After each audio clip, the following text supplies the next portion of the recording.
What's good, Falcons family? We're back again with Falcons Daily. I'm Craig Green, CG, your host. Thanks again for checking us out here. And make sure you hit that subscribe button, please. And thank you.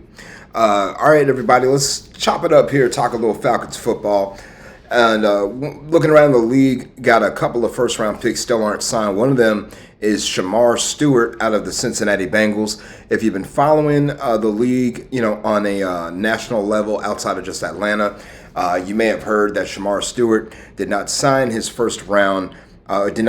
contract as a first-round pick with the Bengals just yet. They're in a contract dispute, and some options for Shemar Stewart are starting to come out there. Some of them are obviously, take the contract for what the Bengals offered you. The other option would be to sit out the entire 2025 season and then re-enter the 2026 draft. That would be the most extreme option, the nuclear option, most likely. The other option for the Bengals would be possibly even trading Shemar Stewart away in order to get someone who will come in and play right now, someone who will be willing to sign the contract under the Bengals' terms. Some of the things that are being reported about the Shemar Stewart situation is that there's some language in the contract that did not sit well with Stewart and his camp, or may have been misinterpreted. But either way, it's leading to this contract dispute, and that's why Shemar Stewart is still, they have his rights, but he is still not a Cincinnati Bengal per se. But could Shemar Stewart end up in Atlanta? Is there any way the Bengals would even think about trading that pick, and would the Falcons jump on that? Who knows if they would? I think it's ridiculous. I don't think they would. I don't think the Cincinnati Bengals would even entertain that unless they get every single inkling that Shemar is not going to be a Cincinnati Bengal this year, next year, or any year.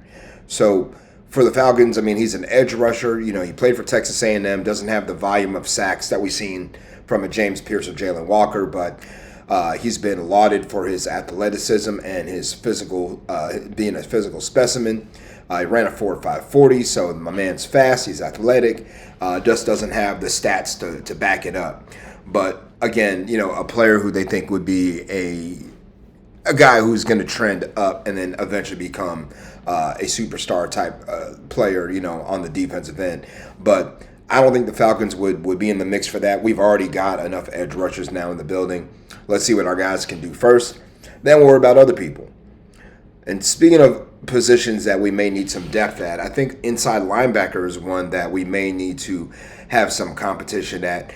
We've got people like, right now the inside linebackers listed, Caden Ellis, Troy Anderson, J.D. Bertrand. Divine Diablo is going to play on the inside some, and Jalen Walker may even be moved inside to rush over the middle as well.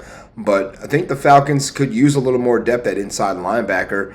Not a lot of people on the street right now that are available, so you're gonna have to trade up some of these young guys and hope that you get a little something out of the guys in the middle there. We've got Caleb Johnson, Josh Woods. Also Malik Verdon. You kind of hope that some of these guys can don't have a big learning curve and can step in right away and give you some valuable snaps. Whether it's special teams or just even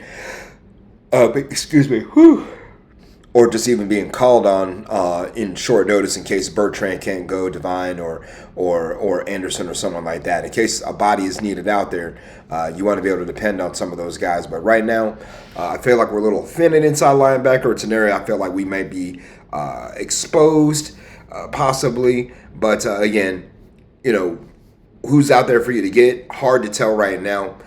Nobody in your building outside of the first four guys right now has any valuable playing time at linebacker. So you just kind of have to hope and pray that the Falcons can do a good job, in the A gap and the B gap and keep that close and shut down the run for the other opponent. Now, talking about offense here, their offense, let's switch to our offense and talk about some things that are, on my mind when it comes to our red zone offense. How do we fix it? And, what we're looking at here, guys, is the fact that In 2024, in the red zone, the Falcons were 20th in the league. 54.7% of the drives finished in touchdowns. It's a red zone TD rate of 54.7. So again, not quite 55. And we were good for 20th in the league. Yeah, we're better than 12 other teams, including the Kansas City Chiefs, at the red zone. But again, that team was much more explosive. We were really, I mean, if you want to be technical, we were better than 3 playoff teams altogether. The Chiefs, the Rams, and the Texans at a red zone efficiency. But it still wasn't good enough because the Falcons did score right under 23 points a game, but our defense gave up 25. So, we trotted out our field goal kicker way too often. How do we fix the red zone offense, y'all? Number one thing I think we have to do to fix the red zone offense, honestly, is do a better job on third down. Number one, we were 17th in the league, third down conversions. Also, when you look at the Falcons, when it comes to our, got to keep our sack number low as well. Last year we took the 24th least amount of sacks, or I guess you could say the ninth least amount of sacks. Really, we were tied with the Jacksonville Jags at 32. We took 32 sacks last year. Not a terrible number, but one thing that we do need to really look at as well is penalty yards. Penalties is what really hurt the Falcons as well. Just the fact that we gave up in terms of our penalty yardage, we were in the top half of the league right now in penalties. We gave up, looking right now at the number, the Falcons were 6th in the NFL in penalty yardage. Sorry, I lost our spot there. Actually, I take that back. We were 20. Sorry, I'm not 6th. We were 6th in the list when I didn't filter it. But the list actually, we got to do a better job at it regardless. Right, last year we were around 10th or 11th in penalty yards. 828 penalty yards we gave up last season. The team who was the worst at it was the New York Jets, and then the Baltimore Ravens after that. The Titans, the Saints were all over 1,000 penalty yards.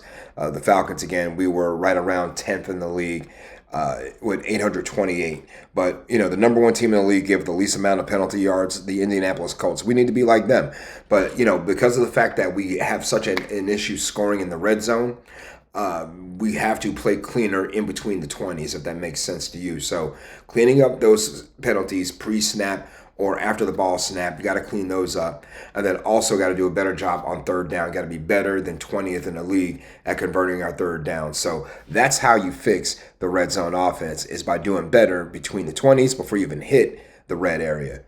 Falcons family, I need y'all to leave me some comments and let me know about some of the topics, things that y'all want to talk about on any of our videos. I went back and checked a couple videos. Yesterday we talked about the Falcons and their Italian brain rot Roblox video, and asked you guys for some comments on some of the brain rot you could come up with for them. We got one. I got one comment on the Italian brain rot, and that comment came from my man CDoug5747, and he said Antolini's.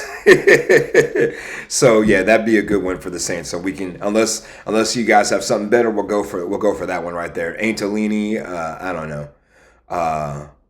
Yeah, we'll just keep it there. I can't think of anything funny to go in front of it. But the point is, guys, leave some comments for me. Some suggestions, questions even, too. Things you want to hear answered right here on our show. This is our show, y'all. You guys tell me some of the things you have on your mind when it relates to the Falcons or around the NFL. We'll do our best here to address those and keep you guys involved. This is an interactive show, so please feel free to send me some comments, and also feel free to give me a follow at Craig G Sports, CRAIG, the letter G and the word sports. Also, Fan Arch Co up here in the corner. Please give them a follow as well at Fan Arch CO. That would be great if you could do that. Also, make sure you hit subscribe for me on this channel as well. We'll see you guys tomorrow. Be kind, be great, sayonara, and buenos noches.